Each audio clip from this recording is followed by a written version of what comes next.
Yo, what's up, everybody? Thank you guys for tuning in. I know I took last week off, so said I wasn't going to do it again this week. So here we are. I was trying to fix the lighting in here, but lighting still kind of sucks. So my apologies for that, but we'll rock with what we can rock with.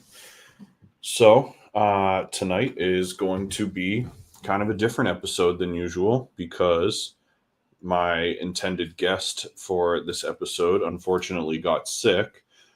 And so they had a number of medical issues going on that they couldn't make it onto the show tonight. So, like I said, I'm not canceling 2 weeks in a row. So we're going to do a solo episode tonight. I'm going to run through some events and some movies and some stuff at the top of the hour. And then we're just going to talk. So if you're on YouTube or if you're on Facebook, jump in the comments. Let us know you're here. As always, we'll blast your comments on the screen. We'll answer any questions that you guys ask. Shout out to everybody that is jumping in here from each platform right now. Give it a sec. Let a few more people jump in here. And let's have a cool time tonight. Let me give it a minute. Let's let some people fall through.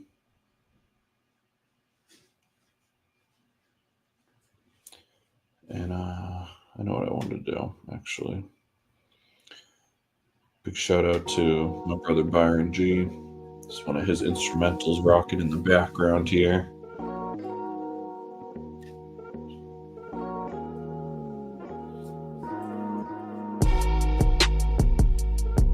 So, you guys jump in here on YouTube now. Hear everything okay?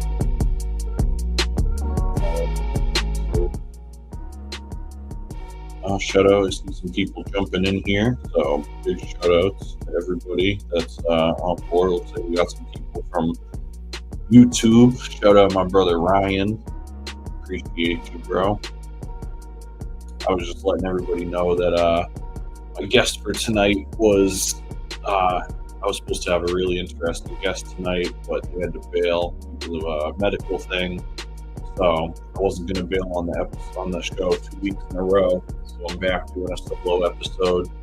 I got some cool shit to talk about top of the hour, and then afterwards, I'm just interested in chatting with the chat. I got a couple of things I'm interested in asking people about.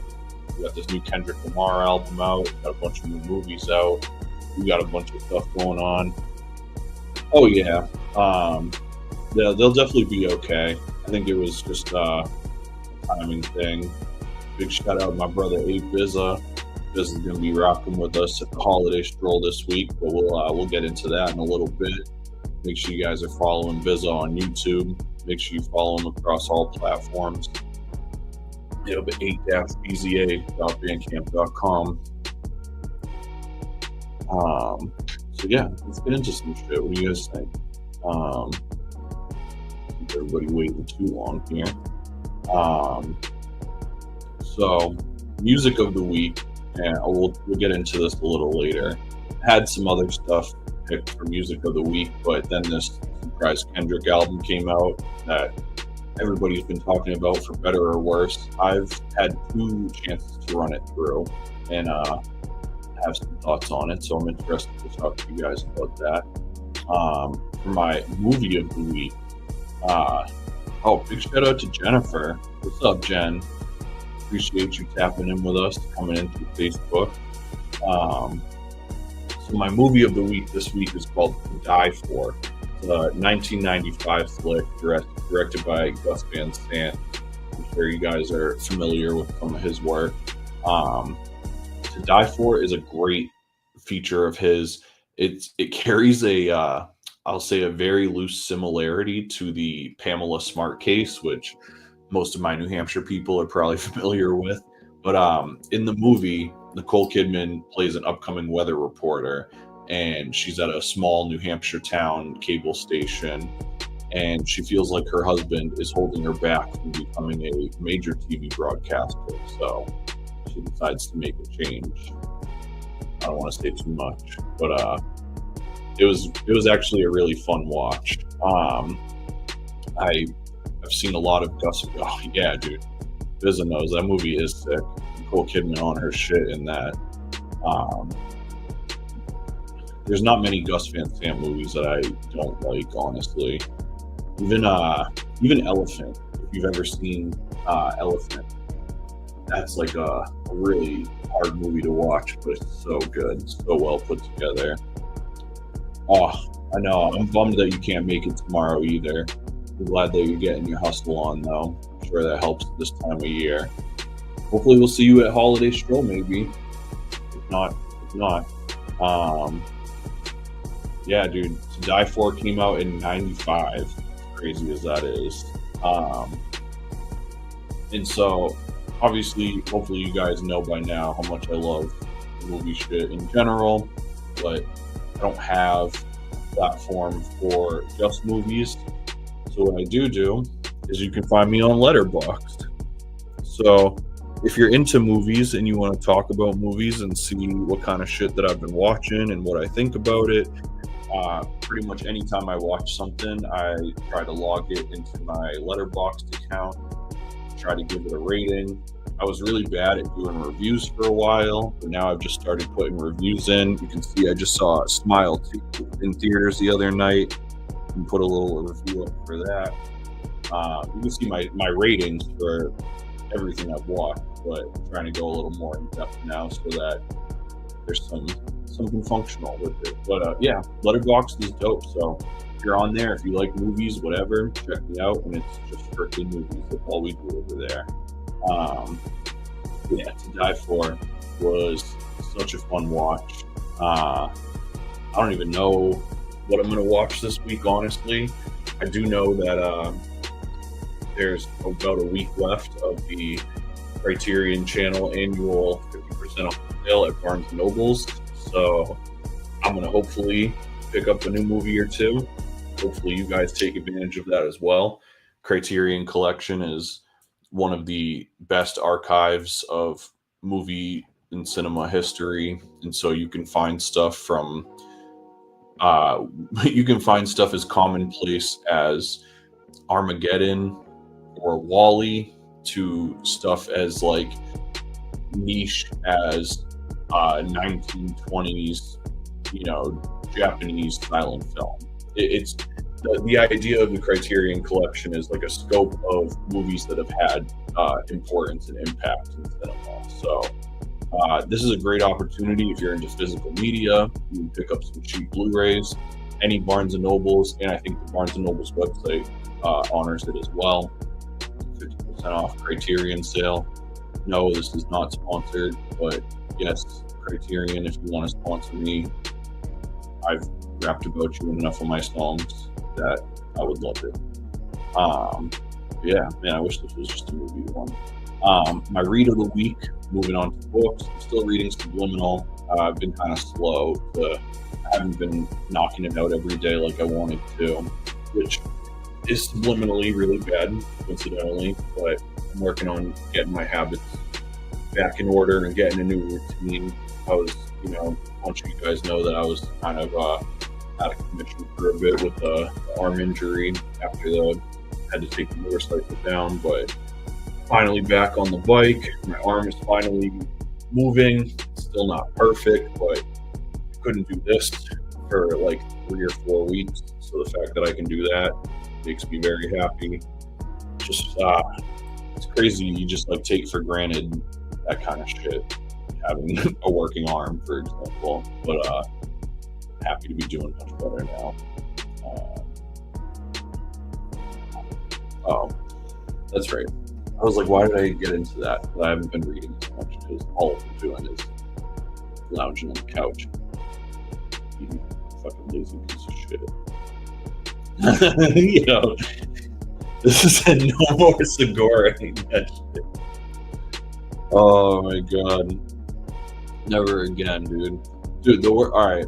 I won't get too deep into it, but the worst part of all this shit, right, is like, it's not like a cool story where it was like, yeah, I was ripping on my motorcycle and I was doing 100 and I almost hit something and I had to. No, I was literally in my parking lot about to be home after like a 3-hour ride that I had been on, and one of my idiot neighbors was speeding around a blind corner, and so I had to dump the bike in order to not collide with them. And that's what took me out, was other people's irresponsible fucking driving, not paying attention. So to all you people on four wheels, stop texting and driving. Keep your eyes on the road. Slow corners. Always look out for motorcycles. I know you see the fucking stickers all the time, but it's true as fuck, man. Like, we're invisible out there on the road so often. You know, it's easy for us to end up in a blind spot, stuff like that. As much as it's riders' obligations to make themselves visible and safe in the scene, we also ask that people in cars just be a little extra cautious and look out for your fellow rider, because it's a whole different world than being in your car. And I am so grateful that I'm okay. I'm so grateful that it was this minor of a thing as it was. And yeah, it was a fucking ride, but we're making it happen. Shout out to, we got more people jumping in here. I love seeing that. Shout out to everybody that's coming in through YouTube too. And YouTube numbers are jumping tonight. I love to see it. Appreciate everyone that's here on Facebook too. As we always mention, we're working really hard on growing the YouTube community and our YouTube platform right now. Over the last year or two, we've uploaded over 100 videos to our YouTube channel. There's multiple podcasts that you can watch, not just my podcast, but we also have the Drum Machine Vibes podcast as well. Some of our older shows like Hellhound Film Club. You can watch a bunch of like micro documentaries about some of the projects we've done, a bunch of behind the scenes footage. We've uploaded a bunch of live like show footage, straight concert footage. So there's all sorts of stuff that we're doing on YouTube, and we're really trying to direct everybody over there because we feel like it's a really cool platform for us to develop the stuff that we're doing on Hellhound. And I'm sure you guys that know us know that social media is not our strong suit as much as we try. So we will continue to try, but we're really trying to leverage our efforts into YouTube because YouTube is just really enjoyable. Even as a consumer of entertainment, I seldom watch traditional TV. I have some of the streaming channels, but so much of what I watch is YouTube on my home TV. I just find way more interesting shit. It's more curated to what it is that I'm looking for. And so it just makes sense that we would offer that as a platform too. So appreciate all the support on YouTube. So yeah, for anybody that just jumped in, music of the week is the new Kendrick Lamar album, GNX. We'll talk about that a little later. Movie of the week is To Die For from 1995, directed by Gus Van Sant, starring Nicole Kidman. Our read of the week is Subliminal by Leonard and Lotta now. And now we're going to jump into some event listings for the week. So I always like to do the event listings because you guys know I do a lot of events.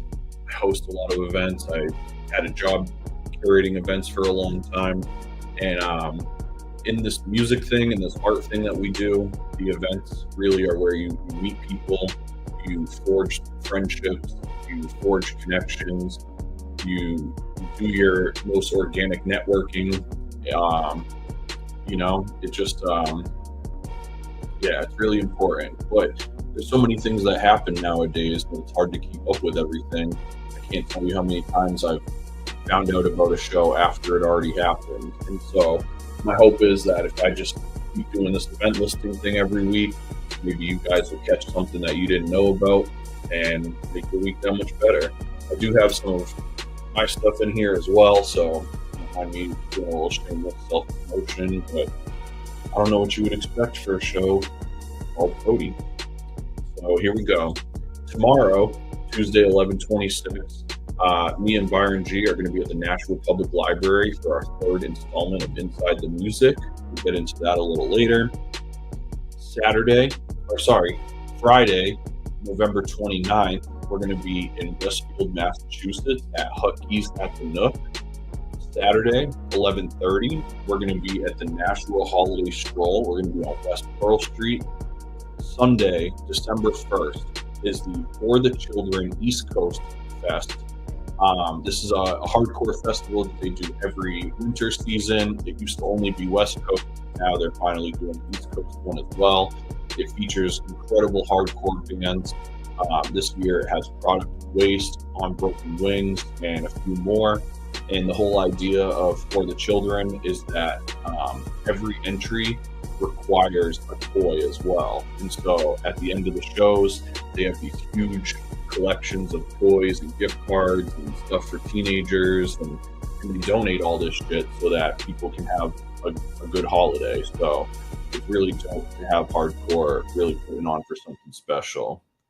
Ryan makes a really good point. Communication is key in all relationships, dude. 100. I feel you on that so much.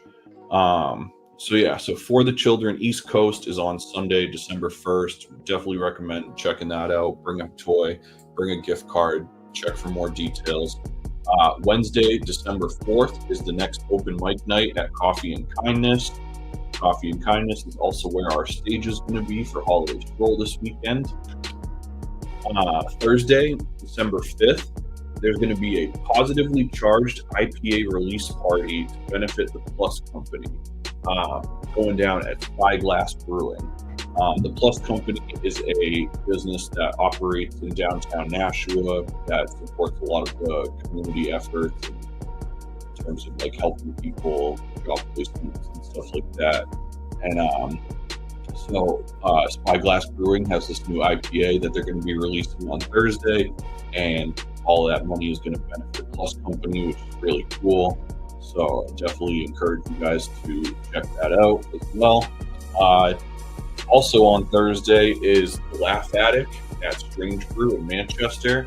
My man Danny P hosts a comedy open mic every Thursday at Strange Brew. It's definitely one of the best and longest lasting comedy open mics in the New Hampshire area. And so I definitely encourage you to check that out, whether you're a comedian that wants to try some stuff, or if you're just somebody that's looking to get a laugh. Definitely encourage you to check that out. Shout out to the whole New Hampshire comedy scene. Friday, December 6th, a bunch of cool stuff happening. At 4 p.m. Eastern Time, Artemis from Washington, D.C., good friend of mine, is hosting an online listening party via Bandcamp for his new project called Limbrosia. So if you visit his name is spelled Ardamus, and if you go on his Bandcamp page, that is where the listening party will be live online at 4 p.m. In addition to that, on Friday, December 6th, is going to be the debut show for a new band called Favorite Stranger. That's going to be at Peddler's Daughter in Nashua, New Hampshire. Favorite Stranger features some of my friends from the band No More Blue Tomorrows. You might have seen them perform when I was at my residency at Harley for a couple of years. And I love these guys, so I'm really excited to see what their new band is all about. Great traditional, like rock, folk, indie kind of blend of stuff. So I really expect something cool from their show at Peddlers. Last thing on Friday, December 6th, Billy Woods and Kenny Siegel are going to be at the Brighton Music Hall in Boston, Massachusetts. Billy Woods is a phenomenal hip-hop artist from New York City. I'm sure you guys have probably seen him with his covered face videos before. Him and Kenny Siegel have a brilliant collection of music, and so if you can make it out to Boston, that would be a dope show to check out as well. A few more things here. Saturday, December 7th, Vinny Stigma and Roger Murray from Agnostic Front are going to be doing a book signing and Q&A at Bridge 9 in Beverly, Mass. Anybody that knows anything about hardcore probably knows how legendary Agnostic Front is. Going on over 40 years of raw, real hardcore, straight from New York. Both Vinny and Roger have books out, so they're both going to be signing copies of their books and doing the Q&A and some other really cool stuff going on there as well. So we've got an opportunity to meet some real legends. Additionally, on Saturday, December 7th, M. Dot, one of the hardest working artists in Massachusetts, is going to be headlining a festival at Duel in Manchester, New Hampshire. That's going to be a dope one to turn out to as well. Friday, December 13th, the Evolutionists are going to be hosting their winter jam at Warp and Weft in Lowell, Massachusetts. Evolutionists features Be the Evolutionist and Ruby Shabazz, who just recently won the New England Music Award for Best R&B and Soul Artist of the Year. So congrats to Ruby. Make sure you guys check them out at Warp and Weft. They have an awesome live band. I've seen them before. I'll definitely be there for this one as well. Saturday, December 14th, Spose is hosting his 24th P-Dank Christmas at Aura, Portland. I don't think it's the 24th. I think it says 24 because of the year. I'm just dumb. But P-Dank Christmas 24 is going down at Aura, Portland, Portland, Maine. Aura used to be the Asylum back in the day. But Spose throws a huge Christmas show every year, and it looks like a blast. I have not had the opportunity to go because it sells out very fast typically. One of these years I will be there. Shout out to Spose. Love that guy. And last but not least, Saturday, December 14th through Sunday, December 15th is going to be the Worcester Punk Rock Flea Market at Hotel Vernon in Worcester, Massachusetts. If you have any upcoming shows, events, movie screenings, pop-up kitchen, pop-up shop, whatever, any kind of cool shit that you think myself or people would want to go to, please consider sending your event listings to codycentralshow@gmail.com. I will throw a little banner up here real quick. Same thing with the event listings is also I'm down for any sort of sponsorship opportunities. If you have a brand, a product, a new album, something that you're trying to promote, you can definitely work something out. Anything helps me to keep the show afloat. So definitely appreciate that. As always, please subscribe, like, turn on those post notifications, follow us on YouTube at hellhoundpublishing.com. Yeah, so let's just get into it. Thank you guys for checking out all that stuff that we just went through, and hopefully you guys found some cool shit to check out. Now, I'm interested to kind of start picking some brains here. We have a small poll of people, but hopefully somebody in here. Has anybody in here had an opportunity to check out this new Kendrick Lamar album yet? Called GNX. It was like a surprise release that came out a few days ago, and I almost thought it was fake when I saw it. Just like the picture is just like a picture of him in a car, and like the whole I like saw it pop up, and I was like, is this real or is this like some shit that somebody like put together? But it's real. It's definitely real.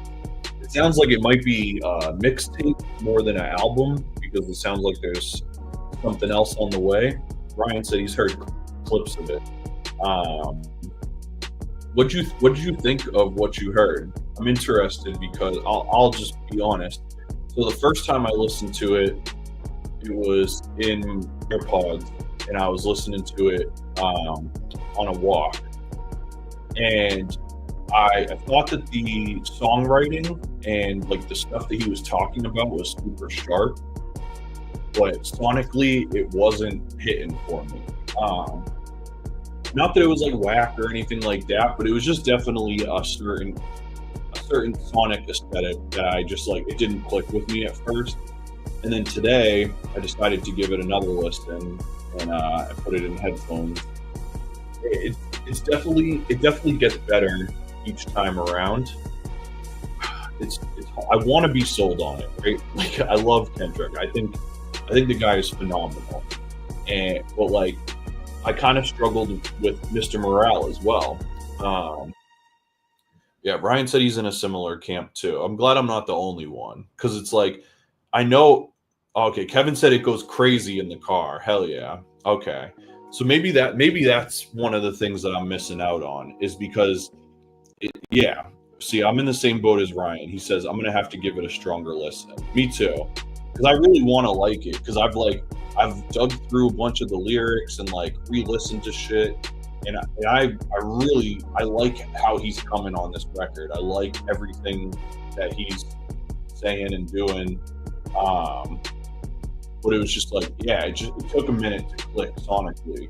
But I definitely I think he's definitely it's going to be an album that we continue to talk about for a while. Um, I just think it's one of those things where he's saying shit that is going to take people a while to decipher. And I mean, obviously, people on YouTube are already breaking it all down, and I'm sure homie from fucking oh my god, why am I drawing a blank with that podcast? Oh my god, dissect. I almost said decipher. I'm sure the guy from the Dissect podcast would probably start breaking it all down, but yeah, really interesting. I'm just always excited when Kendrick does something. You know, I hate to be one of those people that like thinks that he walks on water, because I definitely don't. But nobody can take away how much he's changed the way that we consume things, and just challenging listeners. I think that's a thing that I like about being a Kendrick Lamar fan, is that it's not always so easy to just turn it on and fall in love, you know? Kevin makes a good point. It's def him just having a fun victory lap after this past year. It's also dope he puts on LA peers who aren't really known. He's putting his city up and just having fun in my opinion. I definitely can see that. And that's why I was thinking too that like this felt more like a mixtape or like a warm-up or something like that. It feels like we're getting ready for something now, which I like. Kevin Follow, he said, it isn't my favorite of his, but I get why he did it.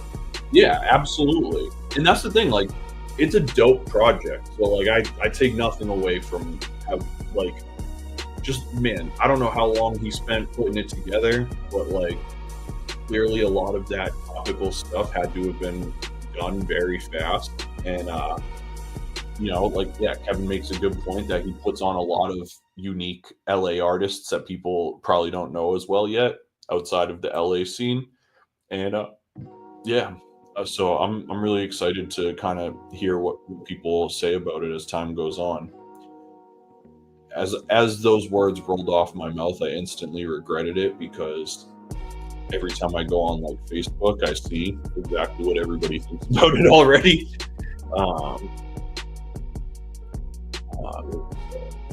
LA rappers who aren't really known. Yeah, absolutely, dude. It definitely like it seems like it takes a lot of influence from like the Bay Area sound too. There's a lot of that like hyphy influence in it too, which is really cool. I know that's kind of a people joking. Yeah, yo, that would be so good. Kendrick drops a Christmas album, we're all fucking cooked. That's crazy. Man. But yeah, I don't know. There's not many people that are challenging listeners and generating a conversation with their music the way that Kendrick does. And so it's always an interesting thing, which kind of made it cool to get into this. Yo, good point, Kevin. I was expecting too short. Yo, how good would that have been though? So good. Biz added, they naughty like us. Oh man, straight up. It's just like it's so fascinating the way people like even people that aren't into hip hop seem to gravitate towards these records, whether they like them or not. They keep the conversation going. That's for damn sure. I was like, yeah, that was a big deal. But everybody had some really cool feedback on that, so I'm glad to hear people are kind of in similar boats as me, as well as people who have gone a little deeper into it. I think, like I said, we're going to be talking about this for a long time, so it's definitely something worth beating up on.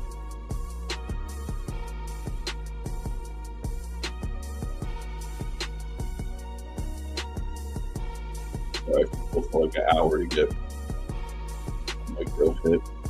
These couples are always the worst.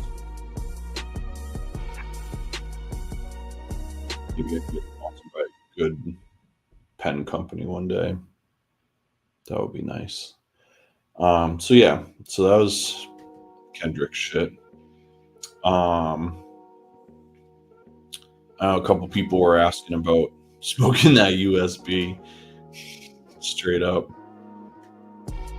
A couple people were asking about the arm shit earlier. We kind of covered that already, but I had a super minor motorcycle accident, and so my right arm was kind of messed up for a bit, but all is good now. A little bit of pain, but for the most part, I got to ride my bike for the first time today. I really lost mobility for a while, so that really sucked. But it was just one of those things. Thank goodness it wasn't broken or anything like that. So I have definitely been a little out of commission. That was definitely why I took last week off from the pod as well, between my guest canceling and just being in excruciating pain. I just decided it wasn't worth it, but I really missed it, and it was dude, a couple of you guys even hit me up and were like, yo, I went on live to see if you were there, and it really hit home. Sometimes you do the show and then you're done, and I kind of, I forget that people actually give a shit about, some people are really cool and they actually plan to watch this now and plan to be part of this with me, and so I really don't want to take that for granted, and I'm super appreciative of everybody. Kevin dropped another good point in here, going back to the Kendrick thing real quick. He said, I like how he does tributes to his favorites, like Man in the Garden is one mic, yes, dude. I agree, dude. Kendrick is very good at paying homage to those that came before him and doing it in tasteful, unique ways. I have an immense gratitude for that skill set, because I would love to be able to do that same thing where it's paying homage in a totally artistically unique way, and people can fully recognize what you're trying to do.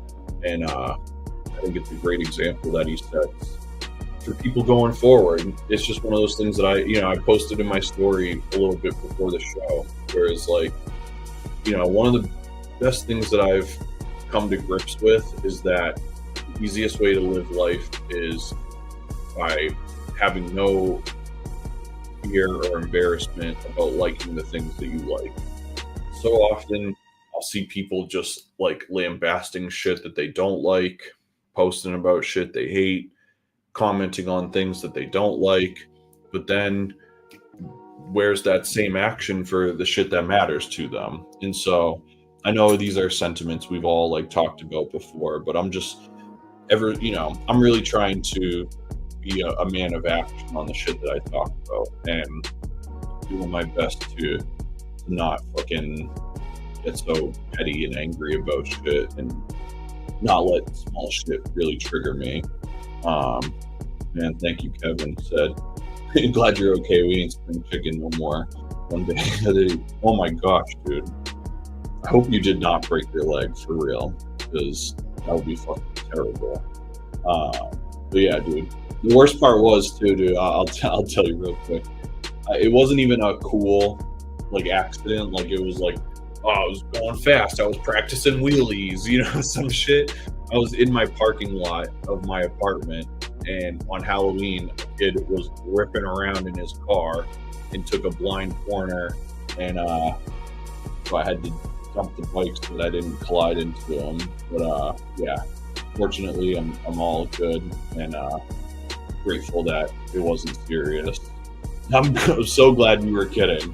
You had me fucked up with the broken leg. Everything that we've been through in our lives, especially these last 2 years, it wouldn't have shocked me.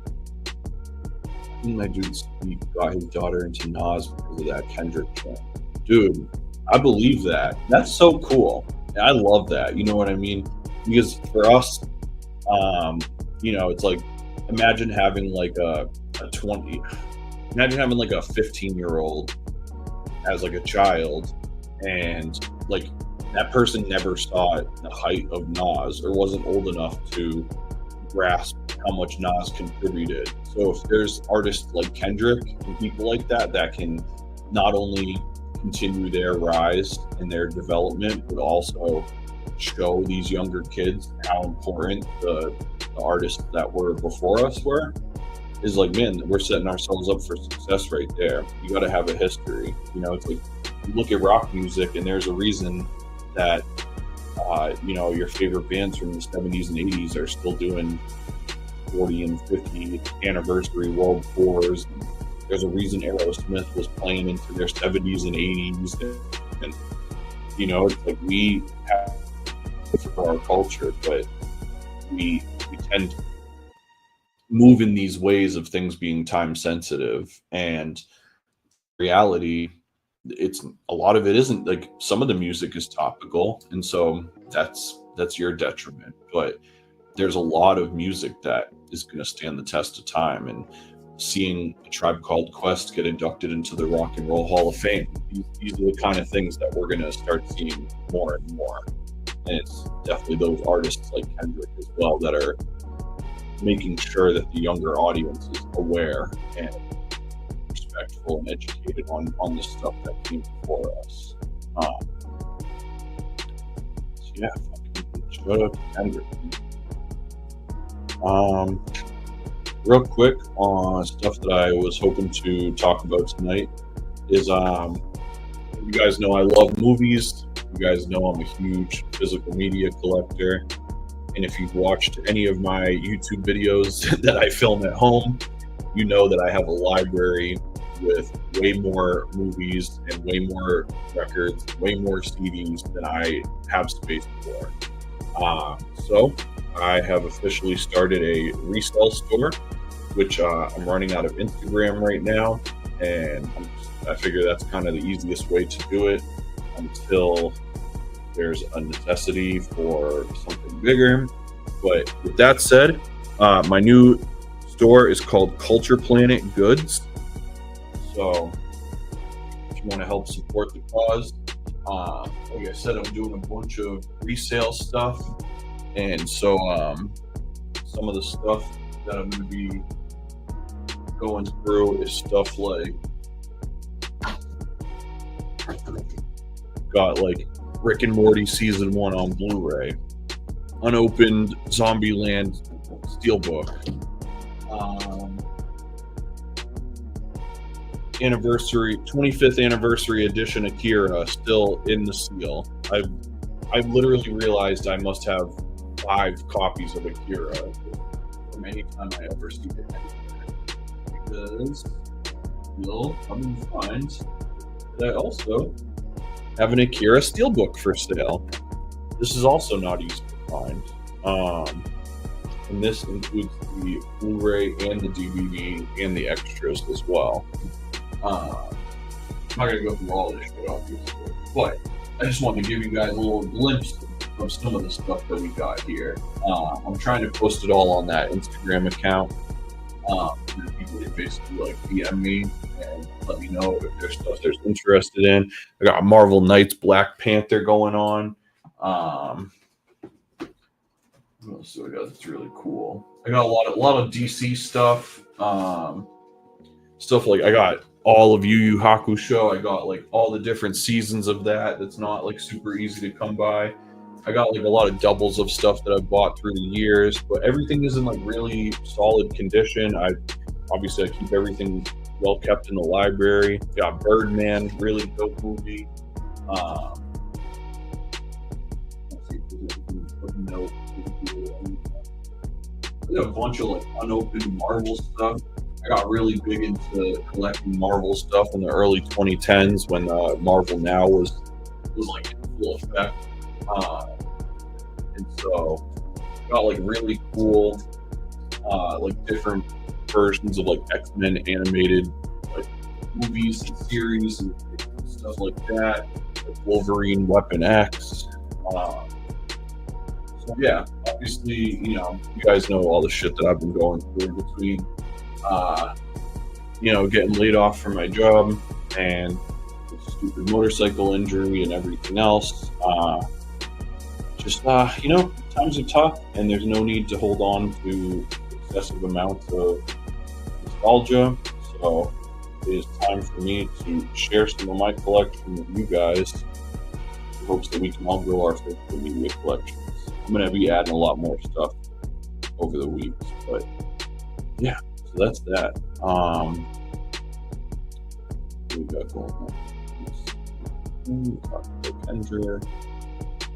Cool. Let's talk about some of the upcoming guests that we're going to have on the show, because the whole point of doing the show was obviously so that I could interview people that are of interest to me, people that I think have a big impact on the community, people that motivate me in one way or another. And so I'm really excited about some of the people that we've got lined up to be on the show. Let's see if I can name drop a few people here. I got some confirmed guests and some guests that I'm still waiting to confirm. But yeah, so in December, on December 16th, I have a comedian named Andrew McGinnis who's going to be on the show. He's actually going to be here in the studio with me. We just met him at me and Byron, our duo, just performed in Manchester, New Hampshire at this place called the Hop Knot for a night called Bards on the Rocks. And it's like a poetry based night, but they have comedians and singers and all sorts of stuff as well. And so we got booked on a feature, and it was great. We had no idea what we were getting into, and we met this comedian who was performing that night. And I hate to spoil it, but you can see the joke on his Instagram. So check him out after, because I'm not going to do it justice. But the joke that he told that had Byron and I dying was about how he basically goes on about how he hates seeing rappers at their day jobs doing like mundane tasks, and he goes on to mention actual rappers that he knows and how they work at like Market Basket and shit like that. And he's like, I don't want to hear you talking about you're strapped with the gun and you're working in the deli at Market Basket. You got to go check out the joke. It's so fucking funny. I'm so excited to have this guy on. He just like really had me fucking cracking up. If you guys want to check him out on Instagram, I don't know if you can see this or not. Probably not. But his Instagram is AJMLOL4, and you can actually see the rappers at Market Basket joke right on his feed. But so he's going to be on the show December 16th in the studio. So I'm excited to have him. Monday, January 6th, we're doing an episode with the hosts of Hybrid Theory Radio, my boy Speed the Evolutionist and Joey B. They're going to be on my show. We're going to talk about music, sports, radio, their show, and everything they're doing with Hybrid Theory. The importance of independent radio and so much more. Monday, January 13th, I'm going to have Jay DePietro on the show. He's actually a life coach and mentor. He's been doing these certifications for the last few years so that he can help people get out of their ruts and get out of their situations in life and really take control again. And he started a program called Unbreakable Coach that I'm really excited to have him talking about. Monday, January 27th, we're going to have Jeremiah Walton on the show. He's a poet. He is the host of Bards on the Rock show that I was just talking about. So we're going to have him. He's part of a big poetry renaissance as well. They go through New Jersey and a bunch of spots doing poetry events. So I'm really excited to get the chance to talk to him about how all of that came to be, how he started doing bards, all of that. So I'm really excited. Got some really cool guests. Like I said, a couple of people I can't name drop yet, but hopefully we'll confirm them soon. Monday, December 9th, we're going to do a UFC 310 post-fight panel. I didn't end the one that would have been last week. Would have covered the John Jones and Stipe fight, which I really wanted to, and we really should have, honestly. Like I said, I just mentally go from there. And big surprise, John Jones beat up 40-something-year-old Stipe. Not much to talk about. 310 is going to be a really interesting pay-per-view card. Now they've got fucking Shavkat versus Ian Gary, and who the hell? I remember like Bilal was supposed to be on that card and he dropped off. So I'm trying to think of oh yes, dude. So Alexandra Pantoja is going to be taking on Kai Asakura for the flyweight title, and so if you're tapped in with any of the UFC shit, the reason that that's so interesting is because Kai Asakura is from a Japanese promotion. It has been a title holder over there and has an insane record. He is coming into the UFC, and his first fight in the promotion is a title fight. So if he goes into this and he wins, that is going to shake up that entire division, and that's going to set up an insane amount of fights in there. And if you see this guy's highlights, he's something special. So I don't doubt that he can go in there and get it done. So anybody that's watching UFC 310, let me know and we'll jump on the panel. I can have up to 10 panelists on the show live when we do the live stream. So I would love to get people on there to talk about the fight. It's going to be a crazy one. If it's your first time watching a pay-per-view, that'll be awesome to hear how that was. If you're a OG fight vet, I'm excited to hear how this goes. So yeah, that's going to be really good too. And then another group one that I'm really excited about is going to be my Monday, December 23rd episode is going to be a holiday movie marathon panel. So much like the UFC recaps, I'm going to open up the holiday movie panel to people that want to tag in. If you let me know ahead of time, I'll send you the link so that you can be in here. And we're just going to talk about holiday movies. When we all log off that night, we're going to have the best list of movies to watch for the rest of the week. I'm so excited to see what everybody contributes to that. It's going to be a really fun one too. So a lot of really cool stuff coming up on the show. I will announce my guest next week very soon. And we got a bunch of crazy stuff happening this week, as I mentioned before. So, yeah, with that said, really thank you guys for tapping in tonight. I know it was a little different of an episode not having a guest, but it's nice getting to hear everybody's thoughts on the Kendrick shit. Big shout out to Kevin for jumping in. Yeah, my boy Ryan said I'm hunting for Die Hard now. Yes.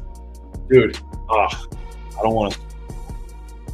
I hope he doesn't get mad at me for saying this, but the irony of you mentioning that right now, dude, because Drum Machine Vibes boys are doing a holiday themed performance at the Stroll this weekend. And so anybody that knows Drum Machine Vibes knows that there's going to be some holiday samples. And I guess that's all I'm going to say about that. So that's that. So yeah, let's what are you guys thinking? Let's bring this thing home. I've had a lot of fun talking to you guys tonight. Like I said, appreciate everybody's feedback on that new Kendrick album. Thank you for showing me all the love on being a two-armed human being again. Appreciate I saw some of you guys already jumped on and followed Culture Planet and followed on Letterboxd, so appreciate that as well. Really excited to have these guests coming up. The last things I'll leave off with are, it's been a little over a month since Byron and I's new album, Giant Steps in Gate City, came out. We're working on a documentary right now that kind of covers the whole experience of us doing our first album 3 years ago, and then the road to getting to this album, the show that we did, all of this kind of stuff.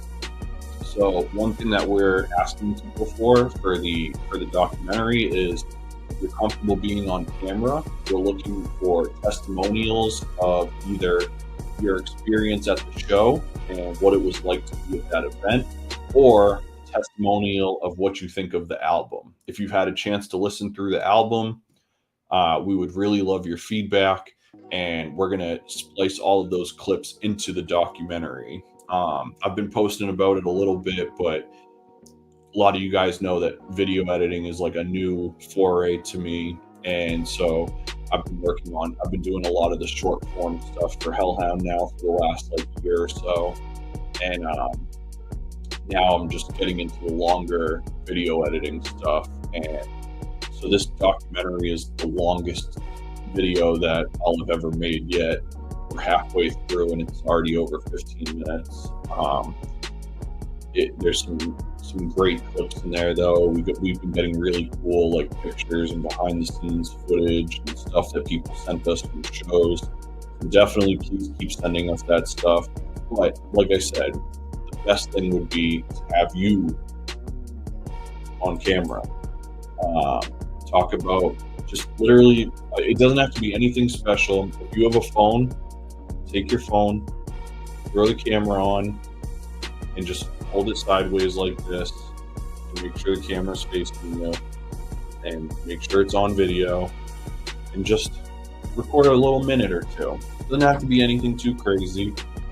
We just want other people to talk about this, because it's one thing for us to go on and gush about how much it means to us, how much of a process this was, and everything that we went through. But as we've discussed with the Kendrick album and all of these other things, that music matters the most when it affects people, when it impacts the community.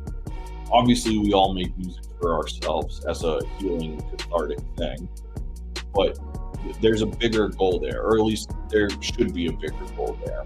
And that goal should be to have an impact with your music and say or make sounds that people can feel and have emotions to, and for those people to like be impacted enough to want to talk about it. Because otherwise, if we're just making music for ourselves, then all we're doing is making shit that we're going to listen to that nobody else cares about. And then we go through that cycle of feeling grateful that we made it, and then feeling hateful that nobody's showing it love. And so I want to be part of like the shit that I do on the show, right? It's about being more intentional. I hope that by sharing more events, talking about music, talking about movies, things that I like, that I can give you guys, my friends, listeners, people in the audience, whatever, things to take away from this that will better your life. And that's what I hope that our album does. I obviously am not going to be pretentious enough to say that it does, but that's why I got to solicit this feedback from you guys, because I want people to know how you guys feel. Now, I'm not looking for people to like fluff us up and tell us we're great and whatever. I just want to know that you listened to the album and to know how it made you feel. And if you're comfortable doing that and you would allow us to take your clip and put it in our documentary, we'd be super grateful. Hoping to get it out in the next like week or two. Like I said, it's just been a labor of love editing these things together, but really, really excited. And I'm hoping that when people get the time to watch it, that it'll also give them a different appreciation experience for this whole giant Steps in Food City thing too. So that's that. I'm looking forward to seeing people's clips. Like I said, don't go too crazy. Just throw your phone sideways, turn on the camera, and let your feelings rip. And we're going to use as many of them as humanly friggin' possible. And as we mentioned before, tomorrow night is our third installment of Inside the Music at the Nashville Public Library. It's a free all-ages seminar. It starts at 7 p.m. sharp. We would love for you to attend. Like I mentioned earlier in the show, now that we've had a couple opportunities to do this and improve on the presentation, we're going to try and film this one. And what our goal is to make a package that we can send to schools and after school programs, high schools and youth centers and all that kind of stuff, and show them that this is a program that we can bring to other places and use our music as the foundation so that we can show younger people that they already have the means to do this stuff, and to just give them some extra tools on how to make their songwriting come to life. And the other thing that I think can come from this too is that would be a very cool like educational supplement. But in addition to it, as the program grows, not only will we continue to do Cody and Byron music, but we could do other artists' music as well. And I would love to work with other artists on building presentations out about their lyrics or their sonic aesthetic, putting the stems together and just showing people how deep this music is. Especially, obviously it would be great to cover everything, and so that'll definitely happen. But I think that one thing that's really important is to have hip hop artists on this platform and to show the greater music listening community at large just how deep hip hop really is, and to show how many layers there are to it, and to show how impactful it is, and to show how much it has the ability to change people's lives. And it's going to take a lot of work, more than just us doing this, but this is just our way of starting and our way of coming up with something we can contribute for how much music is given to us. I mean, rap music has taken me all over the country. Rap music has paid my bills countless times. Rap music has introduced me to so many of the friends and people that I love in my life. Rap music has saved my life in a lot of ways. And so I just want to figure out what I can do to give as much as I feel like I get for the shifting times. And the best way we can do that is by having a full house and showing people that this presentation really does have an impact. So that's tomorrow night, Tuesday, November 26th, Nashua, New Hampshire, the Nashua Public Library, free, all ages, starts at 7 p.m. sharp. Downstairs in the NPL theater. So when you go in the library, you go right downstairs, you'll find it no problem. Friday, Black Friday, if you're in Massachusetts, we're going to be performing in Westfield, Massachusetts at Hookies on the Nook. It's going to be a later show. We're going to be rocking with Blowgun. I'm really excited about that. Our daytime show, the Record Store Day in-store performance in Laconia, is unfortunately postponed. It's going to be rescheduled for probably sometime in December or January, so I will let you guys know as soon as that comes to life. That was out of our hands, unfortunately. And then Saturday is one of the biggest days of the year for us. It is the Gates of the Hip Hop stage at the 29th annual Downtown Nashua Holiday Stroll. As I've mentioned a bunch of times, the city of Nashua granted me the opportunity to curate an entire stage on West Pearl Street. And so the team and I have put together a really special day that is really about the holidays and about showing people how much hip hop has to make you feel like home. And so this is another one of those things, much like the library, where it's a free, all ages thing. All we need is just for you to show up and support. You being present is going to help us really show how impactful all this stuff is. And CDs are available this week too. So if you would like to support us, you can order CDs now at hellhoundpublishing.com. You should be able to see the thing down there. CDs will be available at all shows, and they'll start shipping out as of Wednesday. So yeah, that is everything we got going on. Thank you guys so much for tuning into this show tonight. I know it was a little weird not having a guest to interview, but like I said, I didn't want to fail 2 weeks in a row. Definitely not doing that again. We got some really exciting guests lined up for interviews. And so, yeah, it's going to be a really great week. Really, really hope that we will see you guys at some of these events that we have going on. make sure you grab a giant set of some Gate City CD when you see us. See you at the library tomorrow night, and see you at the holiday stroll on Saturday. Much love, much love, much love. And as we always say at the end of the night, oh, man, I love you, Ryan. Thank you. That means so much, man. When you hit me up last week asking about where the show was, that really struck a chord with me. You know, between doing the music and doing the podcast and running the label, sometimes it's hard to gauge how much people care about the things that I'm doing. And so it's those little things like that that really let me know that people care about what I'm doing. And I'm just super grateful for that. So thank you, Joe. I hope you know that means a lot to me all the time. And with that said, I really hope to see you guys this week, tomorrow night at the Nashua Public Library, and Saturday at the Nashua Holiday Stroll on West Pearl Street. And I will close this out how we close out all things Hellhound, which is Hellhounds until we underground. Love everybody. Peace.